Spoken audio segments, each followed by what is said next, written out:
오늘 말씀은 요한계시록 22장 8절로부터 15절까지 말씀입니다. 함께 읽겠습니다.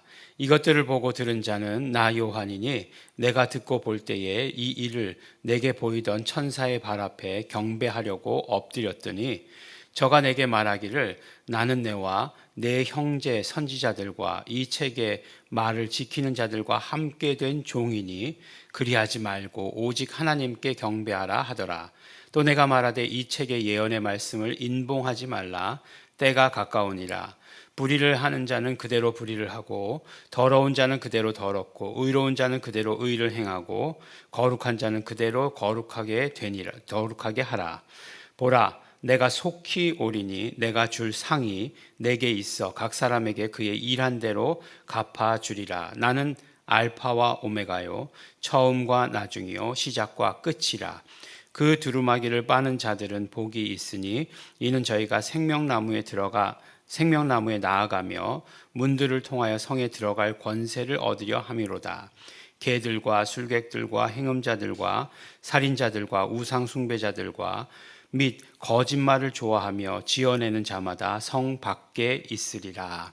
아멘.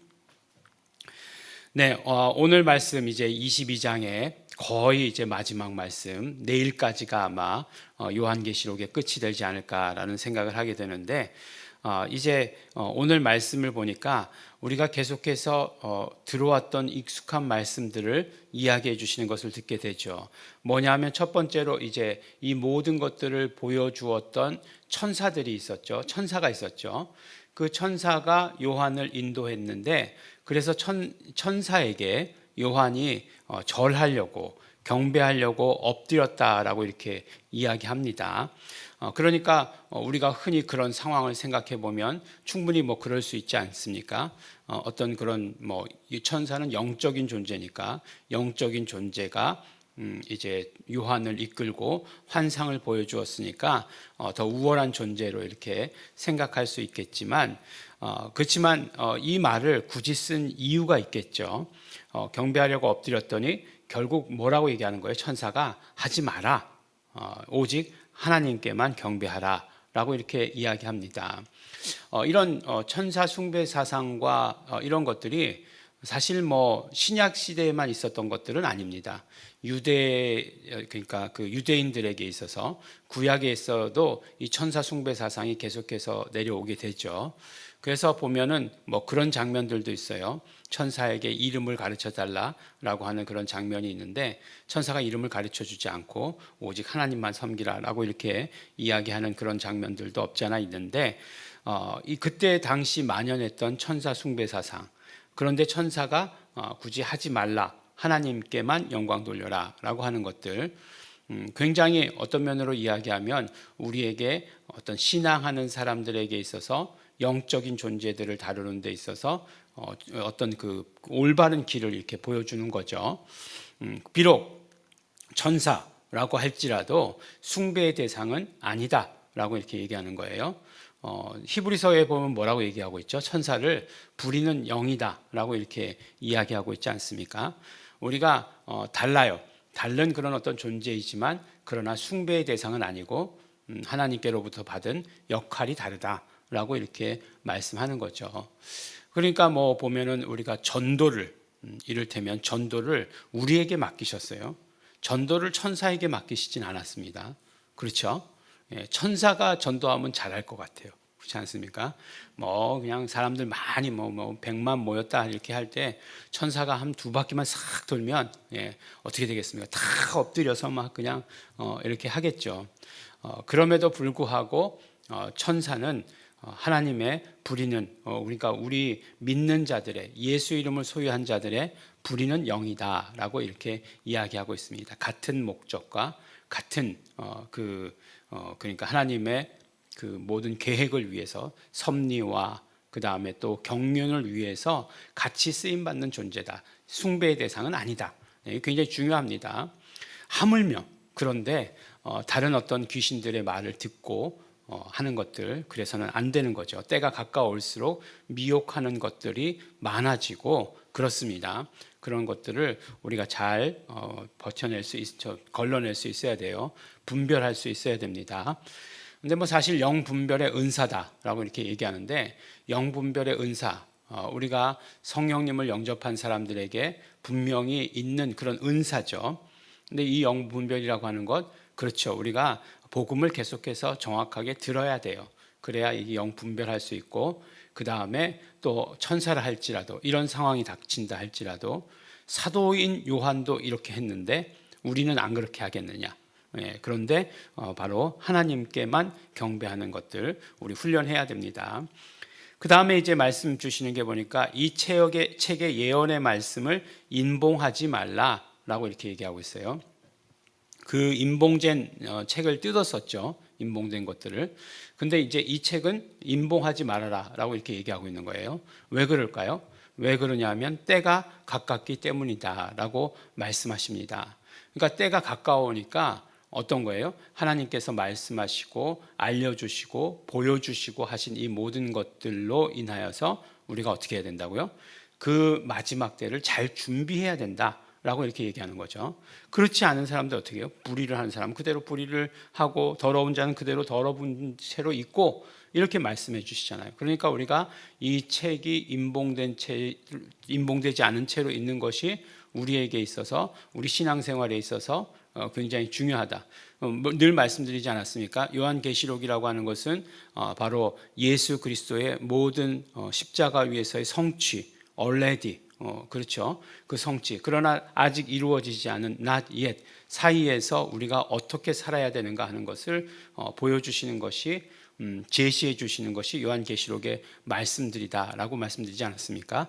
그러니까 이 책을 인봉하지 않아야 되는 이유가 거기 있는 것이고, 그 다음에 예수님께서 다시 오시면 어떤 일이 이루어지느냐?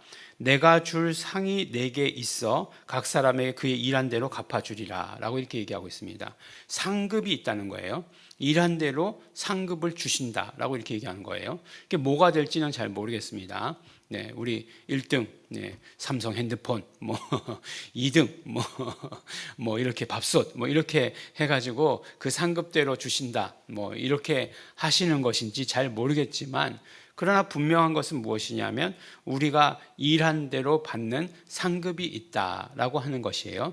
그러니까 우리가 이 땅의 삶을 살아갈 때 뭘 기대하면서 살아가야 되죠? 그래서 상급을 기대하면서 살아가야 하는 것이죠. 우리에게 상급을 주신다고 분명히 말씀하셨으니까 그 상급을 우리가 기대하면서 우리 이 땅의 삶을 살아가야 되는 거죠. 예수님 다시 오시는 그날을 기다려야 되는 거죠. 네, 뭐 그렇지 않습니까? 우리 어릴 때 보면, 어릴 때 정말로 순수했을 때 선물 받는 그런 공인된 날이 있었죠. 언제죠? 생일날하고 또 크리스마스 날. 예. 저는 어렸을 때 뭐 그때도 선물을 뭐 이렇게 받았던 그런 기억은 잘 없습니다만 조그맣게 얘기하죠. 어쨌든지 간에 그런 날 이제 기대하잖아요. 잔뜩 기대하지 않습니까? 크리스마스 날 산타 할아버지가 없는 걸 알지만 선물을 받기 위해서 만들어 놓죠. 그래서 이제 산타 할아버지가 오시는 그 선물을 이제 막 이게 기대하고 막 소원하고 있지 않습니까? 올해는 계속 그 전서부터 얘기하는 거죠. 엄마 아빠에게, 산타 할아버지가 아니라 엄마 아빠에게 계속 얘기하는 거죠. 난 뭐 이번 겨울에 뭐가 갖고 싶다, 이제 이렇게 얘기하는 거죠. 그런데 그런 것들도 우리가 심지어는 기대하는데, 이제는 뭐 나이가 들어서 기대는 하지 않습니다만, 누가 나에게 선물 줄 사람도 없고 기대하지 않습니다만, 그러나 우리가 정말로 기대해야 되는 상급은 예수님께서 주시는 상급이다, 이렇게 우리에게 말씀해 주시고 계세요. 그리고 또 한 가지를 더 말씀해 주시고 계시는데, 그 두루마기를 빠는 자들은 복이 있다라고 이렇게 얘기하고 있어요. 복이 있는 것에 대해서 어제도 말씀 나눴는데, 오늘 어떤 사람들이 복이 있느냐? 그 두루마기를 빠는 사람들은 복이 있다, 이렇게 얘기합니다. 두루마기는 겉옷이라는 얘기죠. 겉옷은 이제 계속해서 이야기할 때 세마포잖아요. 세마포. 세마포는 성도들의 옳은 행실이다라고 이렇게 얘기하고 있는데, 그 옷을 빤다라고 얘기하는 건 뭘까요? 네, 그렇죠. 눈과 같이 희어지는 것, 그 옷을 빨래하는 자가 더 희게 할 수 없을 만큼 희어지는 것, 그건 무엇입니까? 그렇지, 예수의 피로 깨끗게 하는 것. 것이라고 성경에서는 계속 그 표현들의 의미를 말씀해 주시죠. 그러니까 이건 뭐겠습니까? 그 두루마기를 빠는 자들은 그럼 그렇죠. 회개를 말하는 거죠. 회개를 의미하는 거죠. 그래서 날마다 회개하는 자들 복이 있다. 이렇게 말씀해 주십니다. 그래요. 우리가 정말 어떤 마음이 들던지 간에 회개하는 것 굉장히 중요합니다. 예수님의 피를 의지합니다. 불안한 마음이 들 때에도 예수님의 피를 의지합니다. 우리가 분명히 무언가 잘못했다고 느낀다면 그러면 그때도 예수님의 피를 의지합니다. 먼저 하나님께 용서를 구하는 것 굉장히 중요합니다. 그래서 나는 알파와 오메가요, 처음과 나중이요, 시작과 끝이라 라고 이렇게 얘기하고 계시는데 이게 무슨 말씀입니까? 알파와 오메가. 그 알파벳 순으로 얘기하면 알파가 제일 처음이고 오메가가 제일 마지막이죠. 똑같은 말을 또 얘기해 주시죠. 처음과 나중이요. 똑같은 말을 또 반복해 주시죠. 시작과 나중이다. 이게 무슨 얘기야? 시작과 끝이라. 이것은 나는 하나님이다 라고 하시는 말씀과 같은 표현이 되는 것입니다. 예수님 하나님과 함께 하시는 하나님이시죠. 바로 우리 요한복음에서 이미 말씀하셨던 것처럼 예수님 하나님이십니다. 하나님과 함께 하시는 하나님이시다 라고 하는 것을 말씀해 주시면서 오늘 우리가 일상생활에서 또 우리가 정말 기다리면서 또 예수님 다시 오실 때 어떤 일이 일어날지 우리가 또 날마다 회개하는 것이 얼마나 우리에게 복된 일인지에 대해서 말씀해 주십니다. 우리의 신앙생활이 이제 예수님의 모든 성취와 이제 예수님의 다시 오시는 그 날까지 이루어져야 되는 그 모든 신앙생활이 오늘 말씀 따라서 이루어지시는 우리 성도 여러분 되시기를 예수 이름으로 축원합니다. 기도하겠습니다. 하나님 아버지 감사합니다. 오늘도 우리가 말씀대로 살게 하여 주시옵시고 말씀대로 우리가 회개하며 예수의 피를 의지하며 깨끗하게 되며 살게 하여 주시옵소서. 하나님 아버지 오늘의 삶도 정말 예수 그리스도께서 주실 상급을 우리가 기대하며 살아갑니다. 우리가 정말 옳은 행실을 쌓게 하여 주시옵시고 그러므로 정말 하나님 기뻐하시는 일에 쓰임받을 수 있도록 또한 축복하여 주시옵소서. 성령님의 도구로서 살게 하여 주시옵소서. 감사드립니다. 예수님 이름으로 기도드렸습니다. 아멘. 그러므로 우리 이 시간에 기도하실 때 성령님 함께하여 주시옵소서. 성령님 온전히 함께하여 주시옵시고 우리가 정말 예수님 다시 오시는 그날을 소원하며 기다리는 자 되게 하여 주시옵소서. 책이 임봉되지 않고 있으니 그 말씀들 우리가 지키며 뿐만 아니라 전하는 자들 되게 성령님의 도구로 쓰임받게 하여 주시옵소서. 다 같이 통성으로 기도하시겠습니다.